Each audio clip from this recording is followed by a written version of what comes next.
that what the gospel writers did was write down accounts of what they thought and what they imagined was beneficial. They selected statements of Jesus.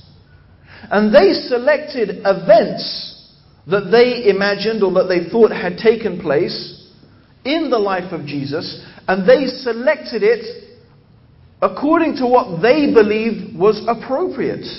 But these gospel writers themselves admit that there are many teachings of Jesus and many accounts have been written of the life of Jesus. They have selected what they deemed was appropriate.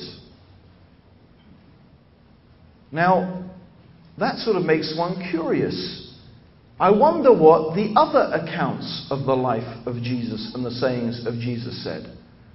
That means that there were other people writing other books, writing other gospels, writing other accounts of the life of Jesus that they felt appropriate, that they felt was appropriate and they felt was correct. Now that begs the question, well, how do we know the ones that we've got are the right ones? How do we know that Matthew, Mark, Luke and John and the Acts of the Apostles and those letters actually truly reflect what Jesus said and what Jesus did? So we might want to go back in history and start examining and trying to find out, who is Matthew, Mark, Luke and John? How did these Gospels come to be in the Bible? How did they come to be selected? How did they come to be chosen? How did this account of the life of Jesus come to us today? Now, it really gets very interesting when we start to examine and study that. One of the amazing things, and I discovered this relatively recently, is that all the original Gospels, that what we now call Matthew, Mark, Luke and John, were distributed anonymously, meaning the actual names Matthew and the name Mark and the name Luke and the name John were never on the documents, the old and ancient documents that we have. There was no name ascribed to them. The name Matthew, Mark, Luke and John, the names given to those Gospels, were actually attributed many, many years later. In fact, the earliest written statement that we have attributing authorship to the Gospels was as late as 300 years after the time of Jesus. So a man called Eusebius, who's one of the early Christian, when I say early, he was writing about 300 years after the time of Jesus. He claimed that another man called Irenaeus had said that this gospel was written by this person and this gospel was written by that person.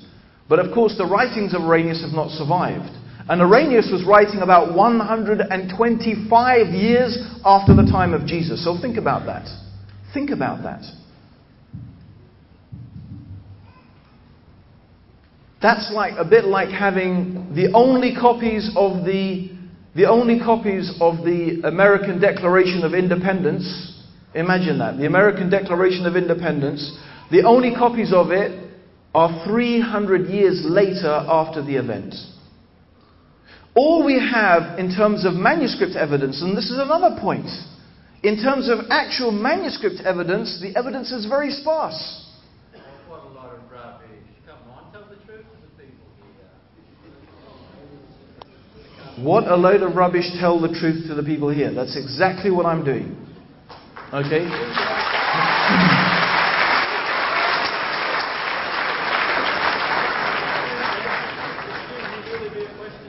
Okay.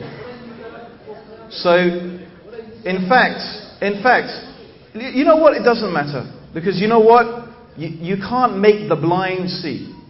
You can't make the deaf hear. You can't. And people whose hearts they are dead, you can't bring them to life. Okay? So it's not our job really to make anyone believe anything. Our job is to present to people the facts. Believe me, I have absolutely no interest in telling one single lie. Not a single interest in telling a single lie. Absolutely not. Everything I have said so far can be proven historically. You can read what scholars have said, and these are not Muslim scholars. These are people who are non-Muslim, who attribute themselves to the Western Christian tradition. Of course, Christian fundamentalists would not call them Christians. But as we're going to see, the earliest fragments that exist of the actual gospel manuscripts are very small. I mean, they are a couple of lines. That's all we have. The largest sizable manuscript evidence that we have of the Gospels do not appear until over 100 years after the time of Jesus. There is a man called Constantine Tischendorf. He lived in the 19th century. It was his life's ambition to find the most ancient, complete biblical manuscript. This was his life's ambition. And he searched throughout the whole world to try and find the most ancient biblical manuscript. And he did, he found it. He found it in St. Catherine's Monastery in the Sinai. And it's now housed in the British Museum.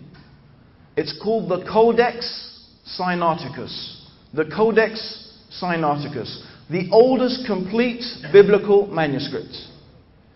And that manuscript is dated 325 years after the time of Jesus. And it is not even a complete biblical manuscript, because what we find in it are some gospels, a gospel according to the shepherd Hermes. Have you ever heard of the gospel of the shepherd Hermes? I doubt it. You won't find it in any modern Bible. There's also an epistle of Barnabas that you will not find in any modern Bible. Okay? And